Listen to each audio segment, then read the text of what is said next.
37 ఏళ్ళ సర్వీస్, ఎన్నో ఒడిదుడుకులు, కత్తి మీద సాము లాంటి ఉద్యోగం. అంటే కాకి యూనిఫామ్ అంటే అంత టెరిఫిక్ ఉద్యోగం. అలాంటి ఉద్యోగంలో ఎస్ఐగా అడుగుపెట్టి ఎస్పీగా పదోన్నతి పొంది ప్రస్తుతం విజయవాడ ట్రాఫిక్ డీసీపీగా విధులు నిర్వర్తిస్తున్న నక్కా సూర్యచంద్రరావు గారితో శక్తిని అందిస్తున్న ప్రత్యేక ఇంటర్వ్యూ.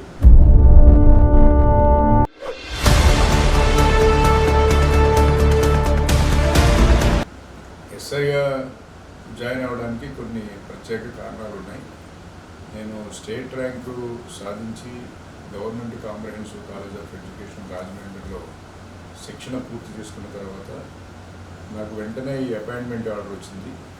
కానీ ఈ ఉద్యోగంలో చేరడానికి మా ఊరు కూడా ఒక కారణం.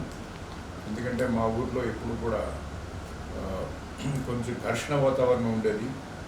అది కుల మతాల మధ్య కానీ అలాగే వర్గాల మధ్య చాలా విభేదాలు ఉండేవి. చదువుకునే వాళ్ళు కూడా చాలా తక్కువగా ఉండేవారు ఊళ్ళో. అనుకూల పరిస్థితులు చాలా తక్కువగా ఉండేవి. అదే కాకుండా నేను చదువుకున్నటువంటి కాలేజీలో అప్పటి ఉన్నటువంటి ఎస్ఐస్ ప్రత్యేకంగా రెడ్ బుల్లెట్ మీద వెళ్తుంటే అదొక ఆకర్షణగా కూడా ఉండేది. సో అందుకని ముందు ఎస్ఐగా నేను అపాయింట్మెంట్ ఆర్డర్ వచ్చిన వెంటనే దీన్ని జాయిన్ అవ్వడం జరిగింది. అయితే స్టేట్ ర్యాంకు వచ్చి నేను కాంప్రహెన్సివ్ కాలేజ్ ఆఫ్ ఎడ్యుకేషన్లో శిక్షణ పొందుతున్న టైంలోనే ఈ సబ్ ఇన్స్పెక్టర్ ఉద్యోగానికి సంబంధించినటువంటి ఎగ్జామ్స్ పోటీ పరీక్షలు అనేవి జరిగినాయి. ఆ పోటీ పరీక్షల్లో మొదట మనం శారీరక దారుఢ్యానికి సంబంధించినటువంటి పరీక్షలు, అలాగే ఫిజికల్ ఫిట్నెస్కి సంబంధించినవి, మన ప్రిలిమినరీ ఇవన్నీ కూడా పాస్ అయ్యాం. మెయిన్ కూడా పాస్ అయ్యి ఇంటర్వ్యూ టైంలో నాకు బీఈడీ కంప్లీట్ అయింది.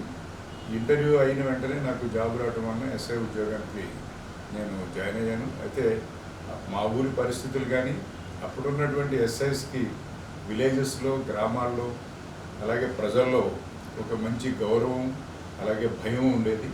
దాన్ని చూసి మేము ఈ ఉద్యోగంలోకి చేరడం జరిగింది.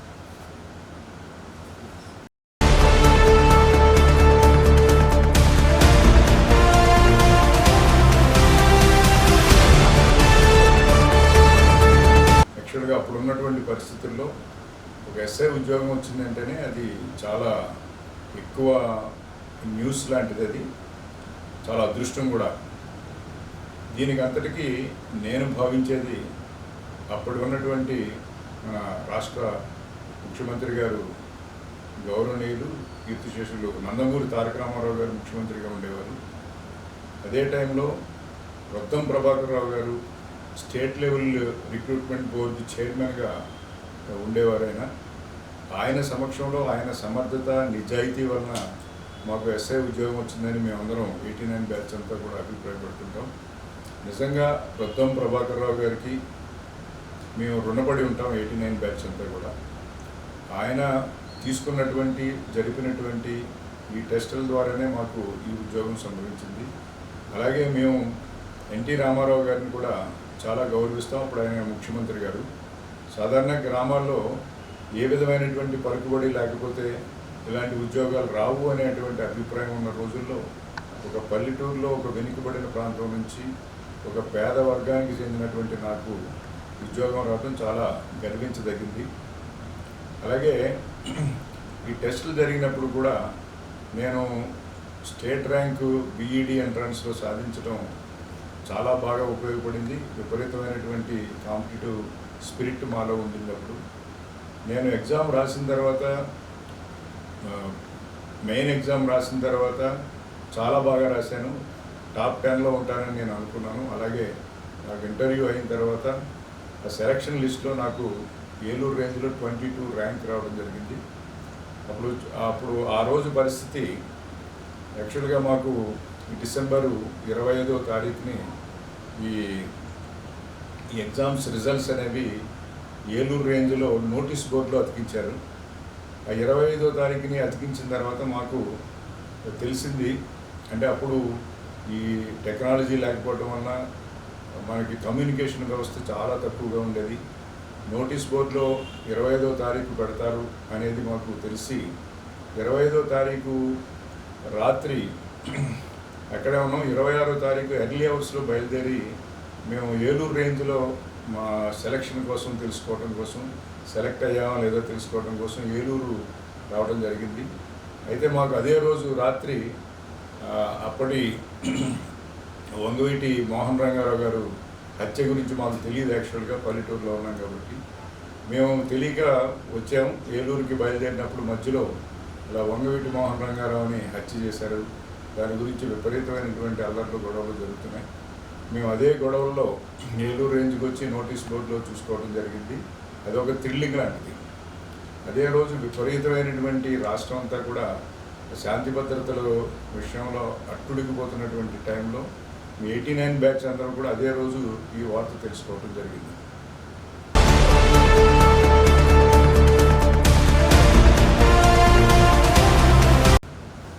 మాకు సెలక్షన్కి కంప్లీట్ అయిన తర్వాత ట్రైనింగ్ నిమిత్తం మాకు మెసేజ్ వచ్చింది. మేము జనవరి 16వ తారీఖు నుంచి ట్రైనింగ్ స్టార్ట్ అయింది.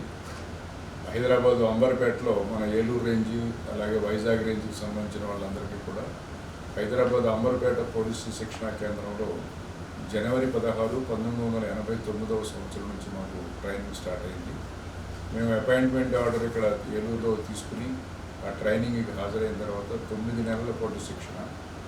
అయితే మిగతా అన్ని ఉద్యోగాల్లోనూ శిక్షణ ఇస్తారు, కొంత ట్రైనింగ్ ఉంటుంది. కానీ పోలీసు ఉద్యోగానికి సంబంధించింది 9 నెలల ట్రైనింగు. ఇక్కడ శారీరక దారుఢ్యానికి సంబంధించినటువంటిది, మన ఫిజికల్ ఫిట్నెస్ పెరగడానికి చాలా కఠోరమైనటువంటి అవుట్డోర్ శిక్షణ ఇస్తారు. ఈ అవుట్డోర్ శిక్షణలో మనకి మన శారీరక సామర్థ్యాన్ని పెంచేటువంటి అన్ని రన్నింగ్ కానీ, జంపింగ్ కానీ, అలాగే మనకి అనేక రకాలైనటువంటి ఎక్సర్సైజులు మనం శారీరకంగా దారుఢ్యం సంపాదించడానికి, దృఢత్వానికి ఉపయోగపడతాయి. అలాగే ఇండోరు మనకి లాకి సంబంధించినటువంటి పూర్తి విషయాలు మనకు నేర్పిస్తారు. అలాగే మనకి అనేక రకాలైనటువంటి శిక్షణ ఇచ్చేవారు అప్పుడు. దాని ద్వారా మనకి లాని ఇంప్లిమెంట్ చేయడంలో, చట్టాన్ని మనం ఇంప్లిమెంట్ చేయడంలో కావలసినటువంటి పూర్తి నైపుణ్యత, అలాగే దానికి సంబంధించినటువంటి పరిజ్ఞానం మాకు అవుతుంది. అయితే ఒక్కటి మాత్రం ఖచ్చితంగా చెప్పగలను, ఈ పోలీసు శిక్షణ అనేది పోలీసుకి ధైర్యాన్ని పెంచుతుంది.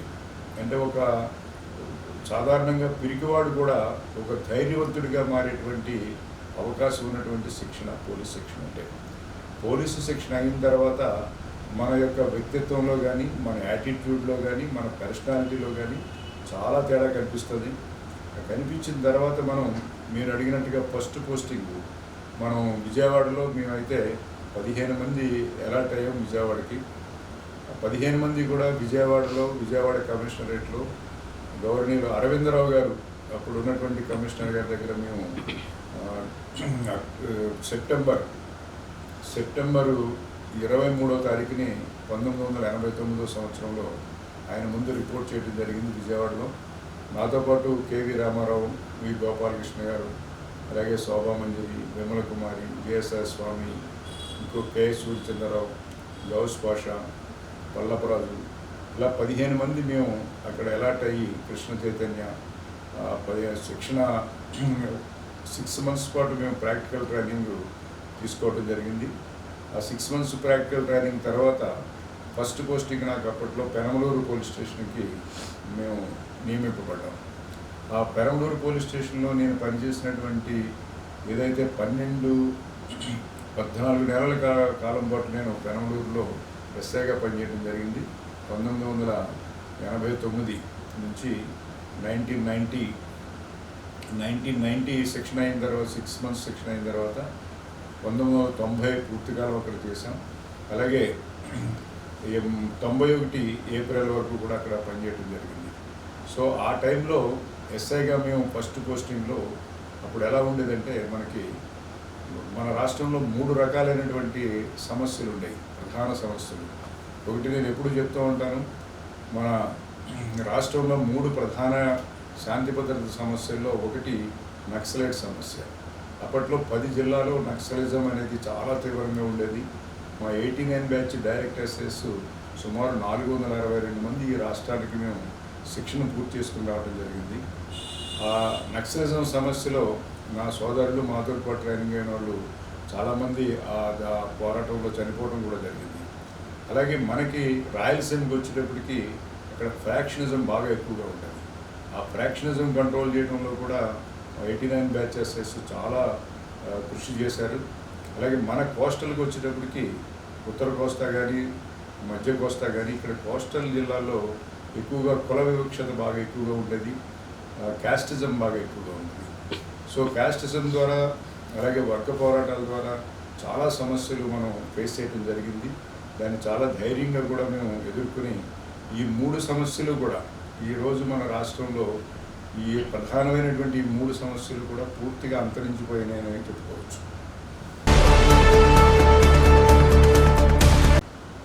ఎస్ఐగా మనం పెరంబలూరు నేను సంవత్సరం 2 నెలలు అక్కడ పెరంబలూరులో చేయడం జరిగింది. తర్వాత అక్కడ నుంచి గన్నవరం, ఇప్పుడు ఏదైతే ఎయిర్పోర్ట్ ఉందో ఆ గన్నవరం ఎస్ఐగా, ఇప్పుడు ఎస్ఐలే ఎస్హెచ్ వాళ్ళు ఎస్ఐగా నన్ను ట్రాన్స్ఫర్ చేయడం జరిగింది. గన్నవరంలో 1 year 2 months చేసిన తర్వాత డిసెంబర్ 24, 1992లో నేను కృష్ణలంక లా అండ్ ఆర్డర్ ఎస్ఐగా నియమించడం జరిగింది. 92 డిసెంబర్ 24 నుంచి 95 ఫిబ్రవరి 2 వరకు కూడా కృష్ణలంక లా అండ్ ఆర్డర్ ఎస్ఐగా నేను పనిచేశాను. అలాగే తర్వాత మళ్ళీ Satyanarayanapuram, SRPeta, AGs, two town, అలాగే మన వెస్ట్ గోదావరిలో పాలకోడేరు, పెదవేగి స్టేషన్లో ఎస్ఐగా పనిచేశాను. అయితే ఎస్ఐగా పనిచేసేటప్పుడు ఒక విధంగా మీరు చెప్పింది కరెక్టే. అప్పుడు ఇప్పుడైతే టెక్నాలజీ బాగా ఎక్కువగా ఉంది, అప్పుడు టెక్నాలజీ చాలా తక్కువగా ఉండేది.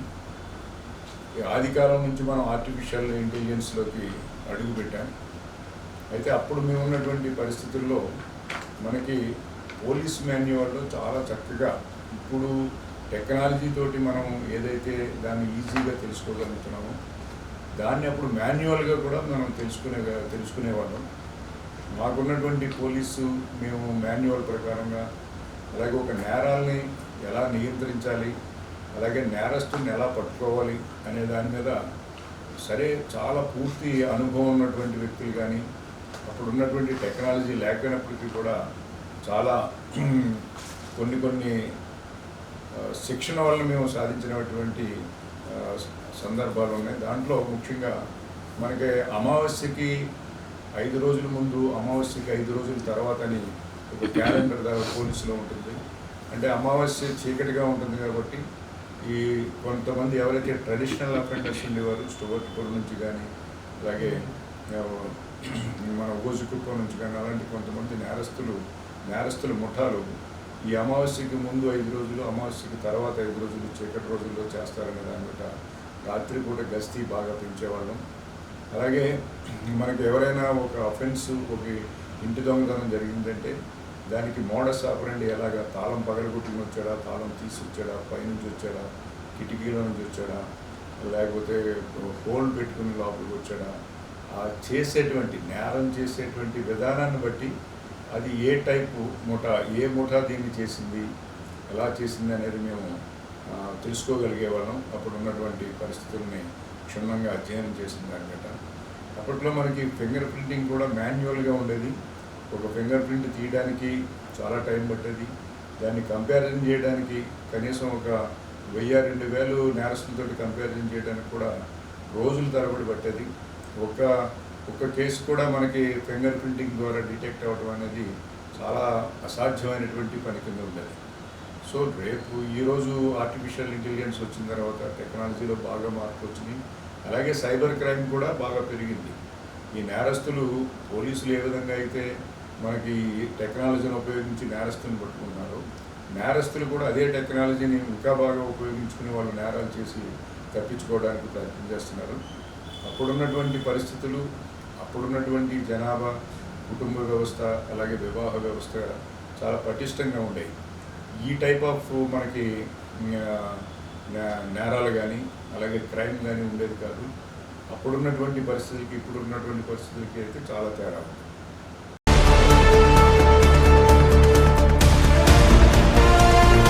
89లో మేము ఎస్ఐగా సెలెక్ట్ అయిన తర్వాత సుమారు 14 సంవత్సరాల పాటు ఎస్ఐగా మేము చేయడం జరిగింది.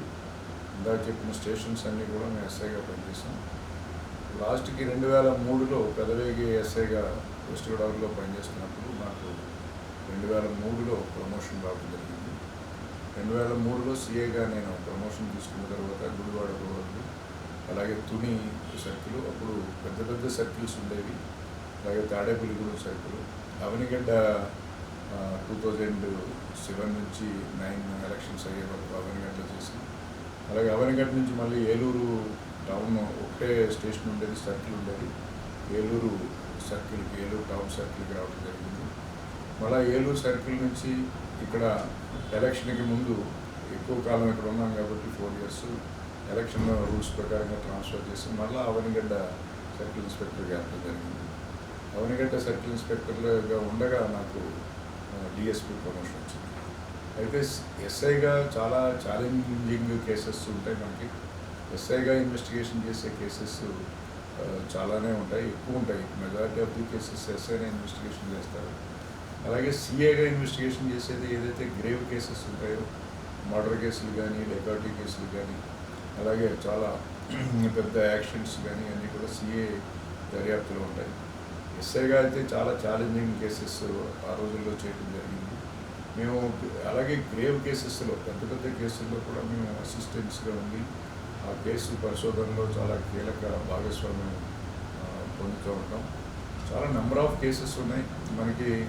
దీంట్లో మనం కేసెస్ ఇన్వెస్టిగేషన్ ఒక పార్ట్ అయితే, ఆ కేసు కోర్టులో కన్విక్షన్ పడి ఆ ముద్దాయికి శిక్ష పడటం అనేది రెండవ పార్ట్ ఉంటుంది. ఈ 2 పార్టీల్లో కూడా చాలా కేసుల్లో, నేను పనిచేసినటువంటి కేసుల్లో లైఫ్ కన్విక్షన్స్ చాలా నెంబర్ ఆఫ్ కేసెస్లో రావడం జరిగింది. అలాగే డెకాటీ కేసెస్లో మేము వాళ్ళని ముద్దాయిల్ని డిటెక్ట్ చేసి పట్టుకోవడంలో కూడా చాలా గన్నవరంలో కానీ, కనలూరులో కానీ, అలాగే మేము ఎస్ఐగా పనిచేసినటువంటి స్టేషన్స్లో డెకాటీ కేసుల్ని ఛేదించడంలో కూడా మేము ఎక్కువ పరిశోధన చేసి, ఇన్వెస్టిగేషన్ చేసి మేము పట్టుకోవడం జరిగింది. ఇది ఒక పార్ట్ అయితే, మాకు యాజ్ ఏ ఎస్ఐగా, సిఏగా ఎక్కువగా బందోబస్తులు ఎక్కువగా ఉంటాయి. చాలా టెరిబుల్ బందోబస్తు, పెద్ద పెద్ద బందోబస్తులు కూడా మేము చేయటం జరిగింది. ఈ బందోబస్తులే కాకుండా మనకి అత్యంత కష్టతరమైనటువంటి డ్యూటీ ఎలక్షన్ డ్యూటీస్. ఎలక్షన్ డ్యూటీస్లో చాలా మనకి వైలెన్స్ ఉంటుంది, కఠోర శ్రమ ఉంటుంది. ఏమాత్రం పోలీస్ ఆఫీసర్ అసమర్థంగా ఉన్నా కూడా ఎక్కువ గొడవ జరిగేటువంటి అవకాశం ఉంటుంది. యాజ్ ఏ ఎస్ఐగా నేను అసెంబ్లీ ఎలక్షన్స్ 89లో జరిగినటువంటి అసెంబ్లీ ఎలక్షన్స్ చూసాం. 89లో అప్పుడు రంగా చనిపోయిన తర్వాత వచ్చిన ఎలక్షన్స్ అవి చాలా చాలా టెరిబుల్గా, ఎక్కువ గొడవలతోటి ఆ ఎలక్షన్స్ జరగడం జరిగింది అప్పుడు. అలాగే ఎలక్షన్స్లోనే కాకుండా మనకి పంచాయతీ ఎలక్షన్స్లో కూడా చాలా ఎక్కువగా శాంతి భద్రతల సమస్యలు ఉంటాయి. వాటిని కూడా మేము చాలా ఎక్స్పీరియన్స్ తోటి, చాలా ఎక్స్పీరియన్స్ వచ్చింది అలాంటి బందోబస్తులు చేయడం వల్ల. అలాగే మేము బందోబస్తుల్లో మనకి ఫెస్టివల్ బందోబస్తులు ఉంటాయి, అలాగే కాల్చక్ర బందోబస్తు, చాలా అప్పుడు దళారామారావు గారు రావటం, అలాంటి బందోబస్తులు, శివరాత్రి బందోబస్తులు కానీ, దసరా బందోబస్తులు కానీ, ఈ బందోబస్తుల్లో కూడా చాలా కీలకమైనటువంటి మనకి డ్యూటీస్ ఉంటాయి దాంట్లో. ఈ బందోబస్తులే కాకుండా మేము అప్పట్లో ఎస్ఐగా చేసేటప్పుడు, నేను పెదవేగి ఎస్ఐగా చేసేటప్పుడు మనకి హెచ్ఐవి వైరస్ అనేది చాలా వ్యాప్తి చెందింది.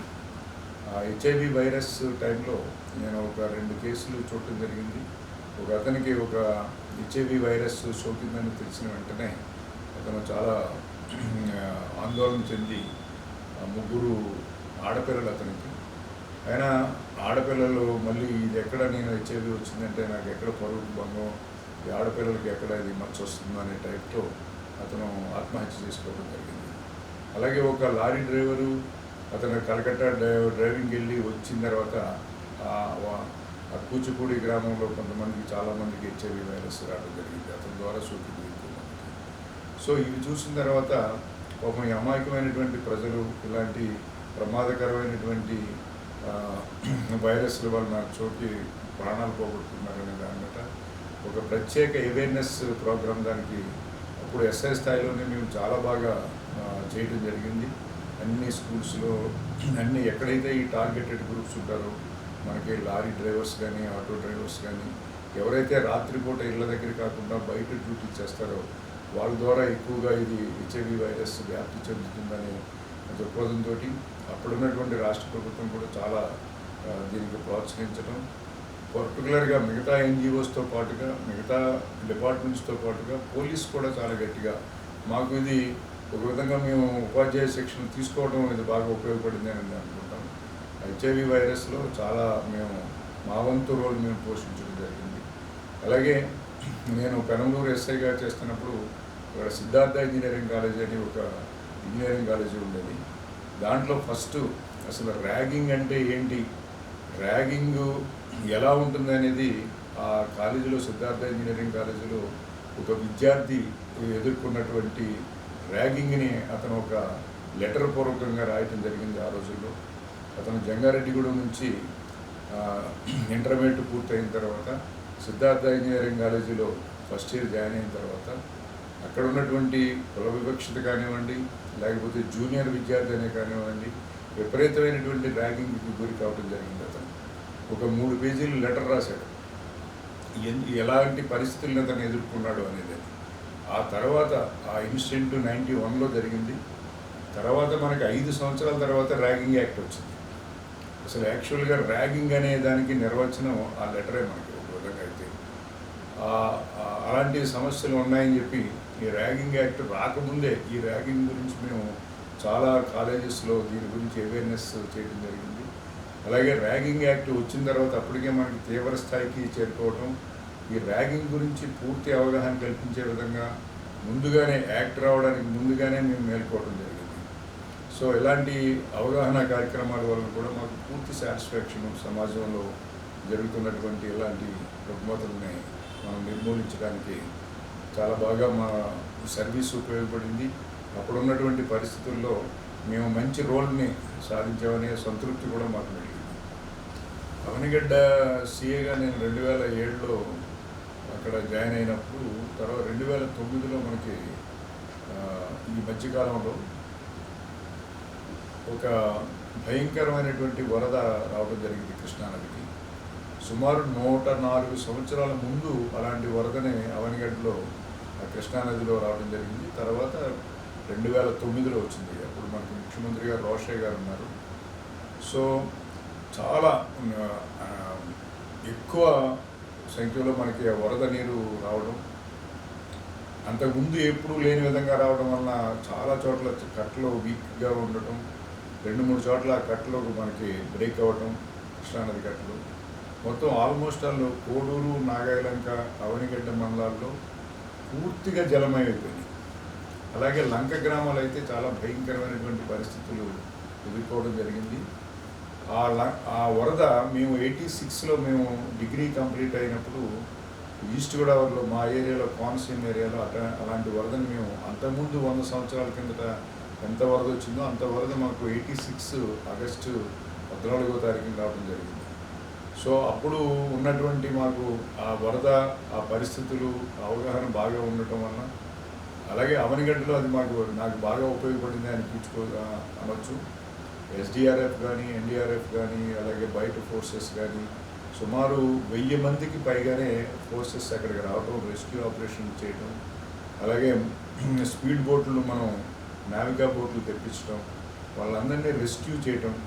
అయితే ప్రాణ నష్టం అయితే మాత్రం ఏమీ జరగకుండా మేము కాపాడగలిగాం. ఒక స్టేజ్లో అయితే అసలు ఏం జరుగుతుందో అనే అంత భయంకరమైనటువంటి పరిస్థితుల మధ్య అప్పుడు ఉన్నటువంటి జిల్లా కలెక్టర్ గారు, అలాగే అప్పుడు ఉన్నటువంటి ఎస్పీ రామకృష్ణ గారు చాలా చాకచక్యంగా, ఆ రోజుల్లో మండలి బుద్ధప్రసాద్ గారు మినిస్టర్గా ఉండేవారు, ఎన్నో సహాయక కార్యక్రమాలు చేయటం జరిగింది. ఎన్నో గ్రామాలు పూర్తిగా జలమయం అయిపోయి, వాళ్ళు నిరాశ్రయులు అయిపోయి, మన షెల్టర్స్లో, మన ఫ్లడ్ ఎఫెక్టెడ్ షెల్టర్స్లో వాళ్ళు కొన్ని రోజుల పాటు ఉన్నారు. అది దాంట్లో మేము చాలా సర్వీస్ అందించామని చెప్పుకోవచ్చు. అదేవిధంగా అవనిగడ్డలో ఇప్పుడు కూడా చాలా భయంకరమైనటువంటి తుఫాన్లు వస్తూ ఉంటాయి. ఆ తుఫాన్లో ముఖ్యంగా మనకి అగ్ని తుఫాను, నేను ఉన్నప్పుడే అగ్ని తుఫాను మనకి రావటం జరిగింది. అగ్ని తుఫాను అదృష్టవశాత్తు అవనిగడ్డ దగ్గర హిట్ అవ్వాల్సినటువంటి అగ్ని తుఫాను అది పూర్తిగా మనకి దగ్గర వరకు వచ్చి ఆ రోజు దాన్ని మళ్ళీ మలుపు తిప్పుకుని బంగ్లాదేశ్ని హిట్ చేయడం జరిగింది. అగ్ని తుఫాన్ ఎఫెక్ట్ చాలా భయంకరంగా వచ్చింది. కానీ మన అదృష్టం, ఆవనగడ్డ అదృష్టం వలన ఒక 30 కిలోమీటర్ల దగ్గరికి వచ్చిన తర్వాత అది టర్న్ తీసుకుని వెళ్ళడం జరిగింది. ఇవన్నీ కూడా దీంట్లో మేము చాలా సర్వీస్ చేసాం. మా పోలీసు చాలా ప్రతిష్టాత్మకమైనటువంటి సర్వీస్ చేయడం జరిగింది. ఇది ఒక మంచి ఎక్స్పీరియన్స్ కూడా. డిఎస్పీగా నాకు 2014లో ప్రమోషన్ రావడం జరిగింది. ప్రమోషన్ వచ్చిన తర్వాత విజయవాడలో special branch assistant commissioner of police special బ్రాంచ్కి నియమించడం జరిగింది. తర్వాత కొద్ది కాలంలోనే అక్కడి నుంచి ట్రాన్స్ఫర్ మీద రైల్వే డిఎస్పీగా తిరుపతి వెళ్ళడం జరిగింది. తిరుపతి రైల్వే డిఎస్పీగా డిఎస్ఆర్పీగా సుమారు 2.5 సంవత్సరాలు ఉన్నాను. ఆ తర్వాత అక్కడి నుంచి బదిలీ చేసి నెల్లూరు డిటీసీ డిఎస్పీగా నియమించడం జరిగింది. ఆ తర్వాత ఎలక్షన్కి ముందు ఎక్సైజ్ టాస్క్ ఫోర్స్లో నన్ను డిఎస్పీగా నియమించడం జరిగింది వైజాగ్ రీజన్కి. ఆ తర్వాత మళ్ళీ ఏసీపీ సౌత్గా అసిస్టెంట్ కమిషనర్ ఆఫ్ పోలీస్ సౌత్గా నన్ను నియమించడం జరిగింది. అయితే డిఎస్పీగా నాకు రైల్వే డిఎస్పీగా కడపకి అలాగే చిత్తూరు జిల్లాలకి నేను రైల్వే డిఎస్పీగా ఉన్నాను. రైల్వేలో చాలా మనకి జిఆర్పి పోలీస్ తోటి పనిచేయించడం అనేది అది చాలా మంచి ఎక్స్పీరియన్స్ మాకు. అది మర్చిపోలేనటువంటిది కూడా. రైల్వే ప్రయాణికులు ఎటువంటి జాగ్రత్తలు తీసుకోవాలి, రైల్వేలో ట్రావెల్ చేసేటప్పుడు వాళ్ళు ఎటువంటి ప్రమాదాలకు గురవుతుంటారు, అలాగే రైల్వే యాక్సిడెంట్స్లో ఏ విధంగా భయంకరమైనటువంటి పరిస్థితులు ఉంటాయి అనేవి కూడా మేము చూడటం జరిగింది. అలాగే రైల్వే ప్రయాణికుల యొక్క వాళ్ళ యొక్క భద్రత, అలాగే రెండోది వాళ్ళ యొక్క వస్తువులు జాగ్రత్తగా ఉంచుకోవడం కోసం అనేక చర్యలు తీసుకోవడం జరిగింది దొంగతనాలు నివారించడానికి. అలాగే డిటీసీ డిఎస్పీగా 2018 బ్యాచ్ని మేము శిక్షణ ఇవ్వడం జరిగింది నెల్లూరులో. వారు కూడా సరైనటువంటి మనం శిక్షణ అందించాం. అలాగే ఎక్సైజ్ టాస్క్ ఫోర్సు డిఎస్పీగా నేను ఏజెన్సీ ఏరియాలో అప్పుడు బాగా తిరగడం జరిగింది. ఈ గాంజాకి సంబంధించి చాలా ఇంటీరియర్ ప్లేస్లోకి వెళ్ళి వాళ్ళ గాంజాని పండించే ఎలాగ వాళ్ళని మాన్పించగలం, మనం ప్రత్యామ్నాయంగా ఎలా చేయగలం అనేది అప్పుడు ఉన్నటువంటి గవర్నమెంట్ తీసుకున్నటువంటి చర్యల్లో భాగంగా మనం బాగా అక్కడ పనిచేయడం జరిగింది. ఫైనల్గా ACP assistant commissioner of police south division విజయవాడలో పనిచేయడం జరిగింది. నేను ఎస్ఐగా అక్కడే పనిచేశాను కాబట్టి ఏసీపీ సౌత్గా పనిచేయడం మాకు చాలా తేలిక అనిపించింది. అక్కడ ఎక్కువ అనుభవం ఉండటం వల్ల మాకు ఆ ఉద్యోగం కూడా చాలా బాగా పనిచేయడం జరిగింది. డిఎస్పీగా అయితే నాకు మంచి సాటిస్ఫైడ్ సర్వీసే నేను చేశాను. నాకు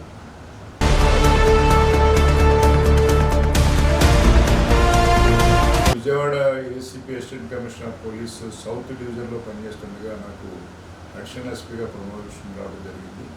అది కరోనా టైము. కరోనాలో మేము ఏసీపీ సౌత్గా చాలా ఎప్పుడూ లేనటువంటి ఆ కరోనా వైరస్ బారిన పడకుండా, ఈ కోవిడ్-19 బారిన పడకుండా మనం చాలా జాగ్రత్తలు మేము తీసుకోవడం జరిగింది. అలాగే ప్రజల్ని రక్షించడానికి అనేక ధైర్య సాహసాలతోటి చాలా బాగా పోలీస్ వ్యవస్థ అంతా కూడా పనిచేయడం జరిగింది. దాంట్లో మేము కూడా పార్ట్ అయ్యి మేము కూడా అక్కడ ఏసీపీ సౌత్గా అది చాలా క్రూషియల్ టైము, క్రూషియల్ ప్లేస్ కూడా.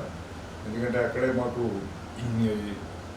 శ్మశాన వాటిక మన స్వర్గ కృష్ణలంకలో ఉన్నటువంటి శ్మశాన వాటికి కూడా కొన్ని వేలాది శవాలు అక్కడికి రావటం, దాంట్లో ఎటువంటి జాగ్రత్తలు తీసుకోవాలి, దీన్ని ఎలాగ మనం ప్రొటెక్ట్ చేయాలి, ఎలా రక్షించాలి, రాణిగారి తోట, కృష్ణలంక ఇలాంటి స్లమ్ ఏరియాస్లో అది ఎక్కడ విజృంభించకుండా, కరోనా బారిన పడకుండా వాళ్ళని రక్షించడానికి చాలా సహాయక చర్యలు తీసుకోవడం జరిగింది.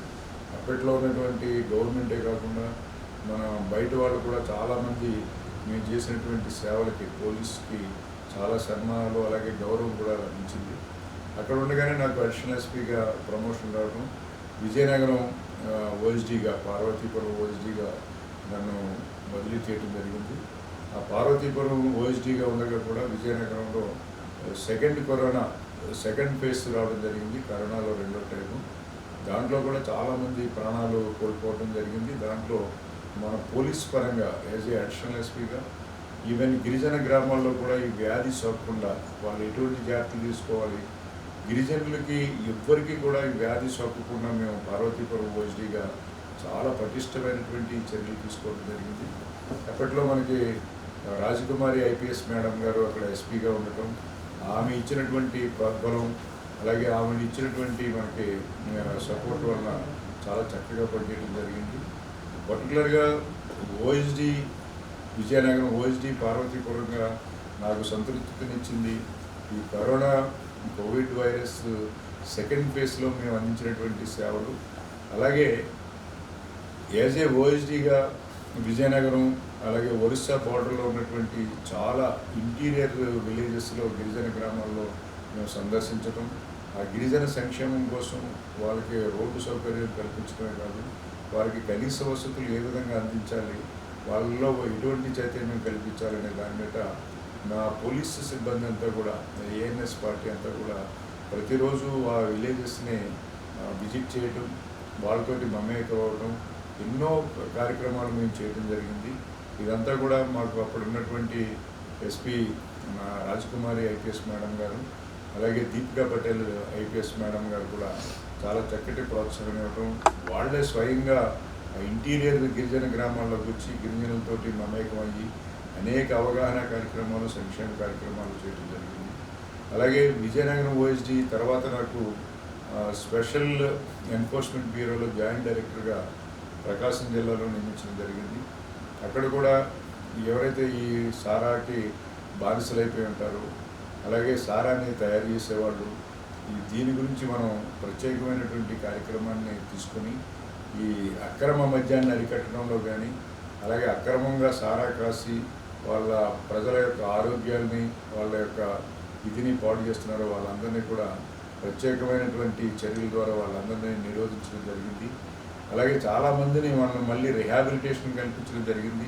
ఆ వృత్తిని, సారా వృత్తిని మాన్పించి ఈ అక్రమ మద్యం అమ్మే వాళ్ళందరినీ కూడా వాళ్ళని కఠినమైనటువంటి చర్యలు తీసుకోవడం, అలాగే సాఫ్ట్ మెజర్స్ తీసుకోవడం కూడా బాగా సంతృప్తినిచ్చింది ప్రకాశం జిల్లాలో. అక్కడి నుంచి నాకు ఏలూరు, అట్లా ఎస్సీబీలోనే ఏలూరు నాకు ట్రాన్స్ఫర్ చేయడం జరిగింది. ఏలూరులో మన ఎలక్షన్స్ వరకు కూడా ఏలూరులో ఈ ఎస్సీబీలో ఈ అక్రమ మద్యాన్ని అరికట్టడంలో కానీ, అలాగే బయట నుంచి వచ్చేటువంటి అక్రమంగా రవాణా అయ్యేటువంటి సారాని, అలాగే ఈ మద్యాన్ని మనం అరికట్టడంలో చాలా సాటిస్ఫాక్షన్ ఉంది. చాలా గ్రామాలని మనం ఈ సారా రహిత గ్రామాలుగా మనం మార్చడం జరిగింది. చాలామంది సారా అమ్మకందారులు కానీ, దానికి సంబంధించినటువంటి అక్రమ మద్యం అమ్మే వాళ్ళని కానీ అనేక చర్యల ద్వారా వాళ్ళని మళ్ళీ రిహాబిలిటేషన్ కల్పించడం నాకు చాలా సాటిస్ఫాక్షన్ ఇచ్చింది. అలాగే ఏఎస్పీగా నేను అలాగే ఇదే జిల్లాలో, పశ్చిమ గోదావరి జిల్లాలో ఏలూరు జిల్లాకి నేను అడిషనల్ ఎస్పీ అడ్మిన్గా నాకు నియమించడం జరిగింది. ఆ అడ్మిన్గా కూడా నాకు మన పెదవేగి డిటిసిలో శిక్షణా కేంద్రంలో కానీ, అలాగే యాజ్ ఏ అడ్మిన్గా ఏలూరు జిల్లాలో మన గౌరవనీయులు శ్రీ కేపీఎస్ శివకిషోర్ గారు ఐపీఎస్ గారి యొక్క పర్యవేక్షణలో చాలా చక్కగా పనిచేయడం జరిగింది. నాకు చాలా సాటిస్ఫాక్షన్, అలాగే గౌరవాన్ని ఇచ్చింది నాకు ఏఎస్పీగా. ఈ 3 చోట్ల నాకు ఎక్కువ గౌరవం లభించిందని అనుకున్నాను. ఎస్పీగా ప్రమోషన్ పొందడం అనేది మాకు చాలా ఆనందకరమైనటువంటి విషయం, చాలా సంతోషకరమైనటువంటి విషయం కూడా. ఎస్ఐగా మేము ఉద్యోగం స్టార్ట్ చేసి ఎస్పీగా పదోన్నతి పొందటం అనేది మాకు చాలా అదృష్టంగా మేము భావిస్తున్నాం. ముఖ్యంగా దీనికి సహాయం అందించినటువంటి, నాకు తోడ్పాటుగా ఉంచినటువంటి మన జిల్లా ఎస్పీ గారు శ్రీ కేపీఎస్ కిషోర్ గారు ఐపీఎస్ గారికి, అలాగే ఐజీపీ గారు శ్రీ జీవేజీ అశోక్ కుమార్ ఐపీఎస్ గారికి, అలాగే మన రాష్ట్ర డీజీపీ గారు శ్రీ హరీష్ కుమార్ గుప్తా ఐపీఎస్ గారికి, అలాగే మన ప్రిన్సిపల్ సెక్రటరీ టు హోమ్ గారికి, మన home minister Shri Anitha madam గారికి, అలాగే మన రాష్ట్ర ముఖ్యమంత్రి గారికి కూడా మేము చాలా ధన్యవాదాలు తెలుపుతున్నాం. అలాగే 89 బ్యాచ్లో మేము సెలెక్ట్ అవ్వడానికి కారకులైనటువంటి ముఖ్యంగా మా రత్నం ప్రభాకరరావు గారు ఐపీఎస్ మాజీ డీజీపీ గారు, గౌరవనీయులు గారు కూడా మేము ఎంతో రుణపడి ఉంటాం. మరలా విజయవాడలో నేను డీసీపీగా నియమించడం అనేది నిజంగా నా అదృష్టంగా భావిస్తాను. ఎందుకంటే 89 సెప్టెంబర్ 23వ తారీఖు నేను ఎస్ఐగా విజయవాడలో జాయిన్ అయ్యాను. ఆ రోజు ఉన్నటువంటి పరిస్థితులు ఇప్పుడు మరలా డీసీపీగా అదే విజయవాడలో అదే అమ్మవారి దయతోటి నేను ఎస్పీగా అక్కడ విధులు నిర్వర్తించడం అనేది నా జీవితంలో ఒక అదృష్టంగా భావిస్తాను. ఎంటైర్ మీ కెరియర్లో ఎస్ఐగా, సిఐగా, డిఎస్పీగా, ఏఎస్పీగా, ఇప్పుడు ఎస్పీ హోదాలో పనిచేస్తున్నారు. ఈ ఎంటైర్ కెరియర్లో మీకు నచ్చిన ఆఫీసర్లు ఎవరు? వాళ్ళు సర్టన్గా మీకు ఎందుకు నచ్చారు?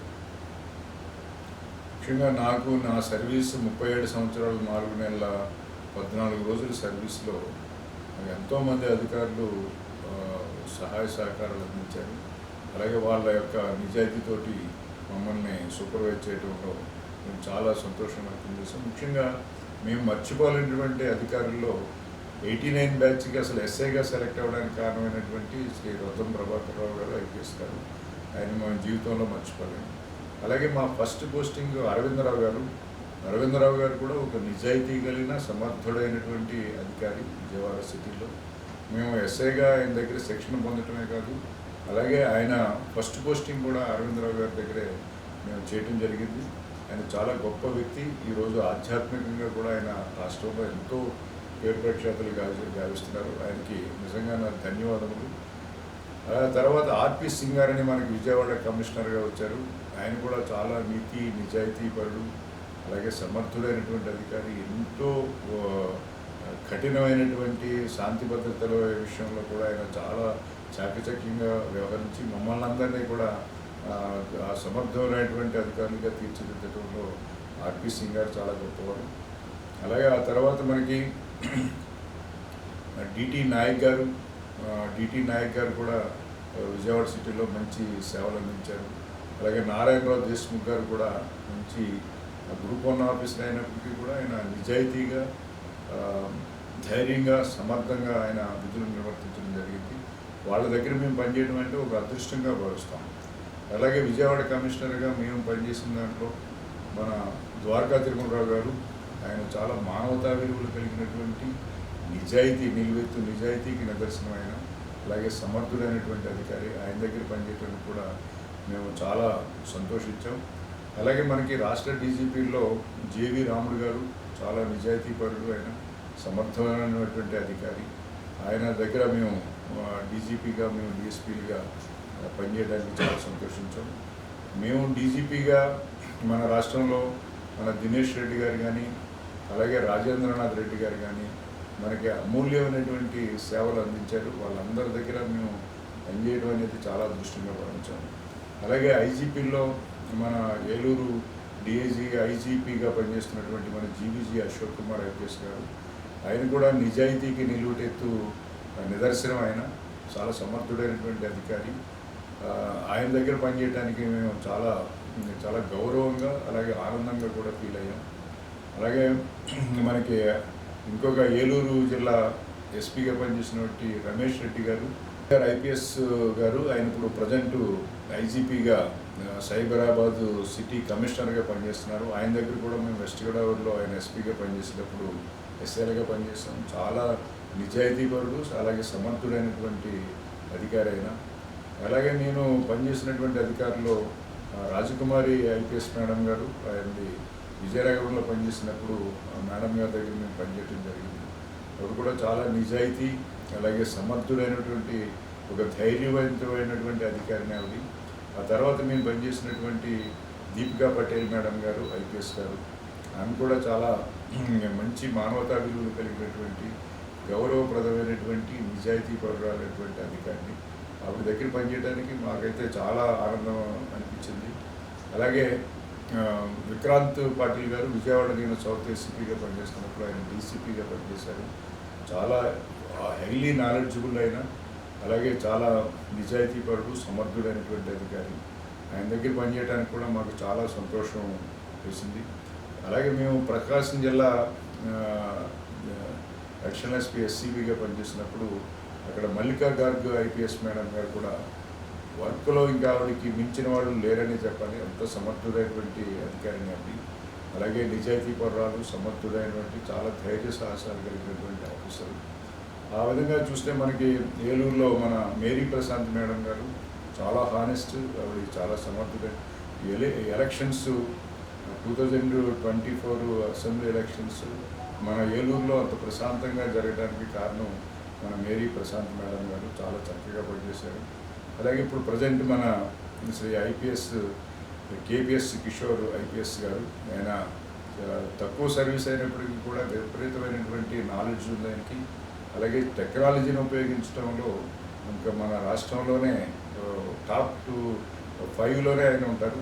చాలా టెక్నాలజీని పోలీసుకి అనుసంధానం చేయడంలో కేపీఎస్ కిషోర్ ఐపీఎస్ గారు చాలా సమర్థుడైనటువంటి అధికారి. మరి చివరిగా నేను ఎస్పీగా ఇప్పుడు పనిచేస్తున్నటువంటి రాజశేఖర్ బాబు ఐపీఎస్ గారు నిజంగా మార్వలెస్. ఇటువంటి ఆఫీసును మనం చూడలేం. నిజాయితీపరుడు, తర్వాత మానవతా విలువలు కలిగినటువంటి వ్యక్తి. ప్రతి చిన్న విషయాన్ని దాన్ని మానవతా హ్యూమన్ వాల్యూస్ తోటి చూసి ట్రాఫిక్ విషయంలోనే కాదు, అటు మనకి యువత గంజాయి బారిన పడకుండా తీసుకునేటువంటి విషయంలోనే కాదు, అలాగే నేరస్తుల్ని పట్టుకోవడంలోనే కాదు, ఈ మన ఆంధ్రప్రదేశే కాదు, మన ఇండియాలోనే మన విజయవాడ సిటీని మన టెక్నాలజీలో ప్రప్రథమంగా ముందుకు తీసుకెళ్ళగలిగినటువంటి ఏకైక సమర్థుడైనటువంటి అధికారి మన రాజశేఖర్ బాబు గారు ఐపీఎస్ గారు. నిజంగా వీళ్ళ దగ్గర పనిచేయడం అనేది నాకు చాలా ఆనందకరమైనటువంటి విషయం.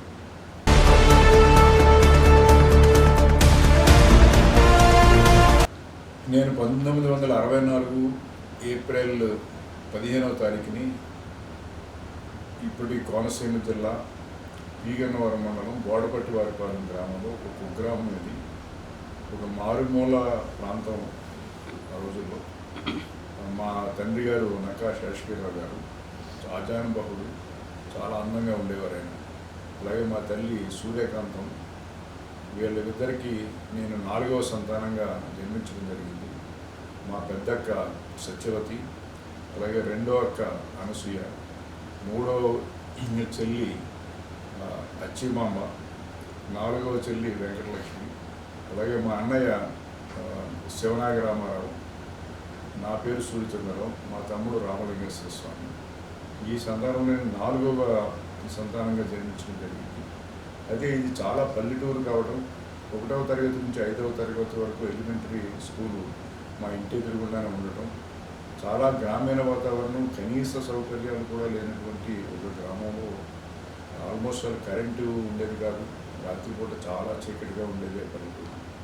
అటువంటి ఊరిలో మేము అరకొర చదువు అయితే మేము ఎవరు చదువుకునే వాళ్ళం కాదు. అంతా బాగా చదివిన వాళ్ళు కూడా ఊళ్ళో ఉండేవారు కాదు. అయితే 5వ తరగతి వరకు నేను బోడపట్టివారిపాలెం గ్రామంలో చదవటం. మా ఫాదరు ఒక వ్యాపారవేత్త. ఆయన కాకినాడ నుంచి ఎక్స్పోర్ట్ చేస్తూ ఉండేవారు. ప్రతిరోజు మార్నింగ్ వెళ్ళి మళ్ళీ నైట్కో లేకపోతే ఒక రోజు తర్వాత రావడం జరిగేది. సో మా మదరు ఎంతమంది సంతానాన్ని చూసుకోవడం అంత సాధ్యమైనటువంటి పని కాదు కాబట్టి మేము చదువుకు దూరంగానే ఉండేవాళ్ళం. ఆ తర్వాత గన్నవరం మండలంలో జడ్పీ హై స్కూల్లో 6వ తరగతి నుంచి 10వ తరగతి వరకు నేను విద్యాభ్యాసం చేశాను. అయితే ఎక్కడ కూడా ఫెయిల్ కాకుండా 10వ తరగతి వరకు పాస్ అవ్వడం అయితే జరిగింది, చాలా మినిమం మార్క్స్ తోటి. ఆ తర్వాత అక్కడ నుంచి జూనియర్ కాలేజీలో ఇంటర్మీడియట్ చదవడం కోసం మా పెద్ద అక్క గారు అయినటువంటి సత్యవతి గారు శంకరగుప్తం గ్రామంలో మలికిపురంలో ఏఎఫ్డిటి జూనియర్ కాలేజీలో నేను ఇంటర్మీడియట్ చదవడం జరిగింది, హెచ్ఈసి గ్రూప్. ఆ first year second year HEC group కూడా చాలా మినిమం మార్క్స్ తోటి నేను ఇంటర్మీడియట్ పాస్ అవ్వడం జరిగింది. చదువులో చాలా వెనుకబడే ఉండేవాళ్ళం. ఆ తర్వాత అదే కాలేజీలో MSN and JSN RVR college అని మలికిపురం కాలేజీ డిగ్రీ కాలేజీలో బిఏని పూర్తి చేయడం జరిగింది.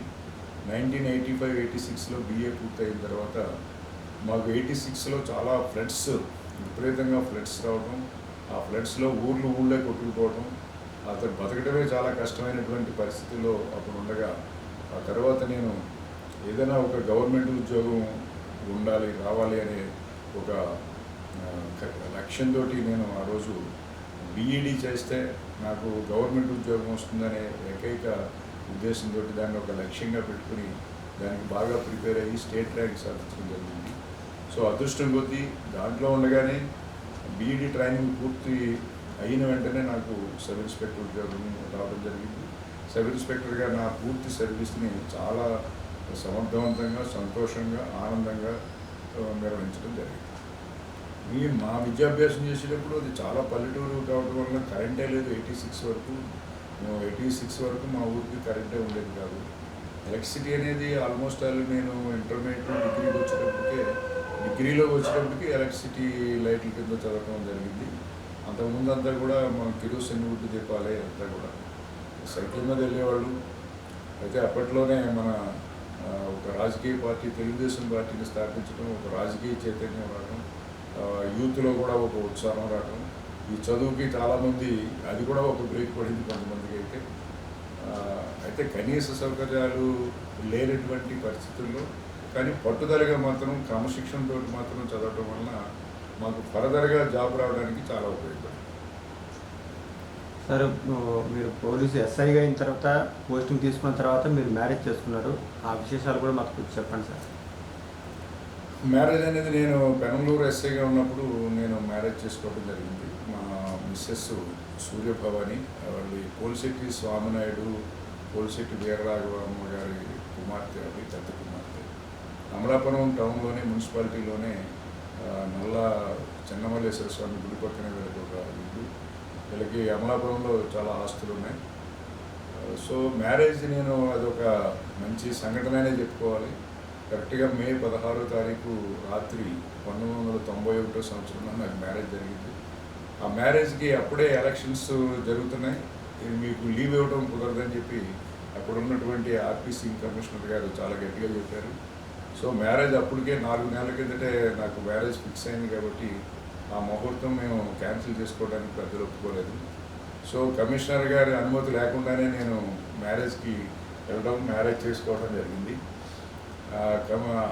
అనుమతి లేకుండా వెళ్ళినందుకు యాక్షన్ తీసుకుంటారని మళ్ళీ తెలియటం, మళ్ళీ ఎలక్షన్స్లో అది చాలా ఇంపార్టెంట్ ఎలక్షన్స్ 91లో బై ఎలక్షన్స్. సో ఎలక్షన్స్లో మనం తప్పనిసరిగా ఉద్యోగం చేయాలనే ఉద్దేశంతో మ్యారేజ్ అయిన 2వ రోజునే నేను మరలా డ్యూటీకి వచ్చేయడం జరిగింది. మిగతా కార్యక్రమాలన్నీ పోస్ట్పోన్ చేసుకుని డ్యూటీకి వచ్చేయడం జరిగింది. డ్యూటీకి వచ్చి పెనంలూరు ఎస్ఐగా నేను 91 పార్లమెంట్ ఎలక్షన్స్ పార్టిసిపేట్ చేశాను. ఆ ఎలక్షన్స్లో డ్యూటీలో ఉండగానే కరెక్ట్గా 21వ తారీఖు రాత్రి అప్పుడున్నటువంటి రాజీవ్ గాంధీ గారిని తమిళనాడులో అసాసినేషన్ చేయడం జరిగింది, చంపేయడం జరిగింది. అప్పుడు కరెక్ట్గా ఆ రోజు రాత్రి నేను కృష్ణనగర్ సెంటర్లో నైట్ పెట్రోలింగ్లో జీప్లో కూర్చున్నాను. ఆ రోజు ఆ రాత్రి తెలిసిన తర్వాత విపరీతంగా ఒక 15 రోజుల పాటు ఆ గొడవలో లా అండ్ ఆర్డర్ సమస్యలు బాగా వచ్చినాయి. సో అప్పుడు కమిషనర్ గారు నన్ను పిలిచి కౌంటింగ్కి ముందే మీరు లీవ్లో వెళ్ళండి, మ్యారేజ్ పోస్ట్పోన్ చేసుకున్న తర్వాత అన్నీ కూడా పోస్ట్పోన్ చేసుకుని వచ్చారు కాబట్టి మీరు లీవ్లో వెళ్ళండి అని అప్పుడు ఉన్నటువంటి ఆర్పీసీ గారు నాకు 21 రోజులు లీవ్ గ్రాంట్ చేసిన తర్వాత నేను మ్యారేజ్ అయిన తర్వాత 2వ రోజే వచ్చేసాను కాబట్టి అదే ఇంకా పసుపు కాళ్ళకి రాసిన పసుపు కూడా మాకు ప్రాణాన్ని కూడా ఆరలేదన్నమాట. ఇంట్లో లేవాళ్ళే సార్ అప్పుడు ఇది మ్యారేజెస్లో పోలీస్ ఉద్యోగం అన్న తర్వాత ఎన్ని కష్టాలు మనం ఫేస్ చేయవలసిందే. మళ్ళా మిగతా కార్యక్రమాలు పూర్తి చేసుకుని రావడం జరిగింది. పోలీస్ ఉద్యోగం అన్న తర్వాత మనం పండగలకి, పబ్బాలకి, కొన్ని ఆనందాలకి దూరంగా ఉండవలసిన పరిస్థితి వస్తుంది పోలీసులో. అందుకనే ట్రైనింగ్ కూడా చాలా దూరంగా తీసుకెళ్ళి ట్రైనింగ్ ఇస్తారు. అందరూ దీపావళి ఇంట్లో చేసుకుంటే మేము రోడ్ల మీద ఉండవలసి వస్తుంది. అందరూ సంక్రాంతి ఇంటి దగ్గర చేసుకుంటే మేము కూడా బందోబస్తు డ్యూటీలో ఉండవలసి ఉంటుంది.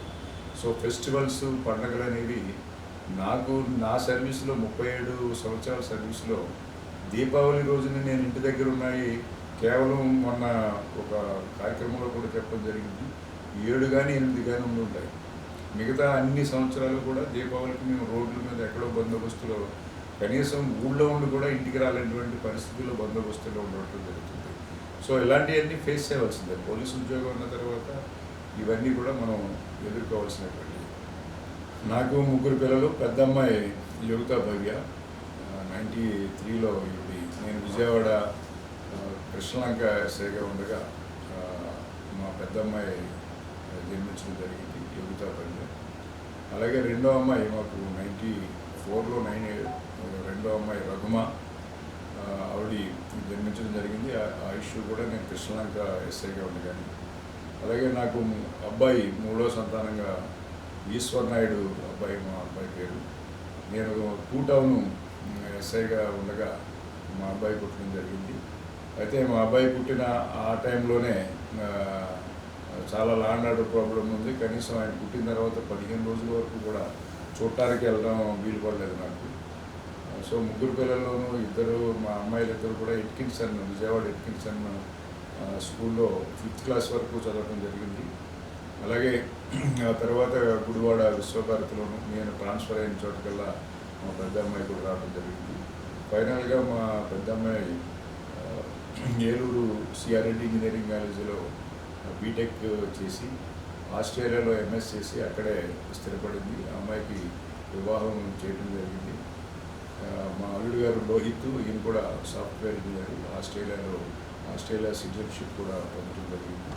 అలాగే రెండో అమ్మాయి ఎంబీబీఎస్ జిఎస్ఎల్ రాజమండ్రిలో పూర్తి చేయడం జరిగింది. ఆ తర్వాత యుఎస్లో రెసిడెన్సీ కోసం అక్కడ స్టెప్ ఎగ్జామ్స్ కంప్లీట్ చేసుకుని అక్కడే యుఎస్లోనే ఉండటం జరుగుతుంది. ఆవిడ డాక్టర్గా యుఎస్లోనే ఉండాలనేది ఆవిడ సంకల్పం. అలాగే మా అబ్బాయి విప్రోలో ఇప్పుడు సాఫ్ట్వేర్ ఎంప్లాయీగా పనిచేస్తున్నాడు. ఆయన వర్క్ ఫ్రమ్ హోమ్లో. కుటుంబం సంతోషానికి కొంచెం దూరంగానే ఉండవలసి వస్తుంది. ఎందుకంటే పండగలకే మేము ఎక్కడో బయట ఉద్యోగాల్లో ఉంటాం. తర్వాత సడన్గా మాకు బందోబస్తు డ్యూటీస్ వస్తుంటాయి. అలాగే రాత్రిపూట ఎక్కువ టైము మేము రోడ్ల మీదే ఉండవలసినటువంటి పరిస్థితి ఉంటుంది. ఎస్ఐగా సిఏగా ఎక్కువ టైము మాకు కనీసం 3 రోజులకు ఒక రోజు రోడ్డు మీద ఉండేటువంటి పరిస్థితి ఉంటుంది. ఈ టైంలో ఇంట్లో ఉన్న వాళ్ళే పిల్లల యొక్క ఎడ్యుకేషన్లో కానీ వాళ్ళ సంరక్షణలో కానీ ఎక్కువ ప్రాధాన్యత తీసుకునేవారు. అయితే నేను ఎక్కువగా లా అండ్ ఆర్డర్ చేయడం వలన, హెడ్ క్వార్టర్లోనే ఉండటం వలన నాకు 37 సంవత్సరాల్లోనూ కూడా నాకు ఫ్యామిలీకి ఎక్కువ టైము దూరంగా ఉన్నటువంటి సందర్భాలు అయితే లేవు. పిల్లలు కూడా నాకు సిటీలో, విజయవాడ సిటీలోనే నేను పనిచేసినప్పుడే వీళ్ళు 3 పుట్టడం, 6th 7th క్లాస్ వరకు అక్కడ ఉండగానే వీళ్ళు చదవటం వలన వాళ్ళ ఎడ్యుకేషన్లో కూడా నాకు పెద్దగా ఇబ్బంది అనిపించలేదు. అయితే కొన్ని సంతోషాలకి, కొన్ని ఆనందాలకి, అలాగే వాళ్ళ యొక్క సంరక్షణకు సంబంధించి ఎప్పుడైనా వాళ్ళు ఎక్కడైనా ఎగ్జామ్ రాస్తున్నప్పుడు మేము దగ్గరుండి తీసుకెళ్ళి రాయించడానికి ఇలాంటి సందర్భాలు కుదరకపోవచ్చు. కానీ ఓవరాల్గా కుటుంబం వలన మనకి హ్యాపీనెస్ ఉంటుంది. కుటుంబంలో చాలా చక్కగా మాకు సహకరించారు ఉద్యోగంలో. అలాగే కుటుంబంలో ఎప్పుడూ కూడా సంతోషంగానే మేము గడపడం జరిగింది. సార్, ఎంటైర్ కెరీర్లో ఎన్నో చూశారు, ఎత్తుపల్లాలు చూశారు, ఒడిదుడుకులు చూశారు. టోటల్గా పబ్లిక్కి యూనిఫామ్ సర్వీస్ ద్వారా మీకు చెప్పాలనుకున్న సందేశం ఉందా? నేను 3 దశాబ్దాలు, సుమారు 4 దశాబ్దాల నుంచి నేను ఈ సమాజాన్ని చాలా దగ్గరగా అబ్జర్వ్ చేసిన దాని మీద నాకు అప్పుడున్నటువంటి పరిస్థితులు, ఇప్పుడున్నటువంటి పరిస్థితులు కనుక కంపేర్ చేసుకుంటే మనకి వివాహ వ్యవస్థలో చాలా లోటుపాట్లు కనిపిస్తున్నాయి. వివాహ వ్యవస్థ చాలా చిన్నాభిన్నం అవుతుంది. ఎక్కువగా డైవర్స్ కేసులు కానీ, లేకపోతే విడిపోవటం. మేము ఎన్నో కౌన్సిలింగ్ చేసాం. ఎంతోమందికి ఆ కౌన్సిలింగ్ ద్వారా కొంతమందిని సఖ్యంగా ఉంచడం జరిగింది. కానీ వివాహ వ్యవస్థ అనేది మన ప్రజెంట్ సొసైటీలో చాలా చిన్నాభిన్నం అయిపోతుంది. దానివల్ల కుటుంబ వ్యవస్థ కూడా చిన్నాభిన్నం అవుతుంది. కుటుంబ వ్యవస్థ ఎప్పుడైతే మనకి చిన్నాభిన్నం అవుతుందో, బ్రోకెన్ ఫ్యామిలీస్ అవుతున్నాయో, అంటే పిల్లలు కలిగిన తర్వాత భార్యాభర్తలు విడిపోయినప్పుడు ఆ పిల్లలు యాంటీగా పెరిగేటువంటి అవకాశం ఉంటుంది. కాబట్టి ఈ వివాహ వ్యవస్థ, కుటుంబ వ్యవస్థ ఎప్పుడైతే పటిష్టంగా లేవో మన సమాజంలో అనేక రకాలైనటువంటి సమస్యలు వస్తున్నాయి.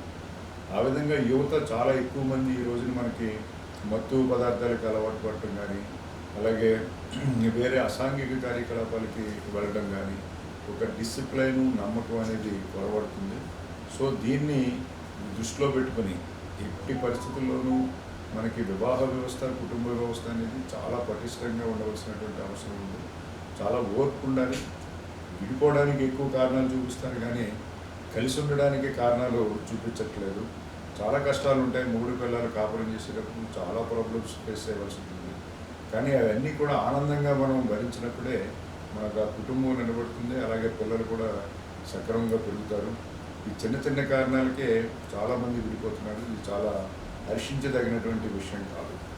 అలాగే నేను చెప్పేది విద్యార్థులు క్రమశిక్షణగా ఎటువంటి అసాంఘిక కార్యకలాపాలకి పాల్పడకుండా క్రమశిక్షణతో చదువుకొని వాళ్ళ మనస్తత్వంలో మార్పు రావాలి.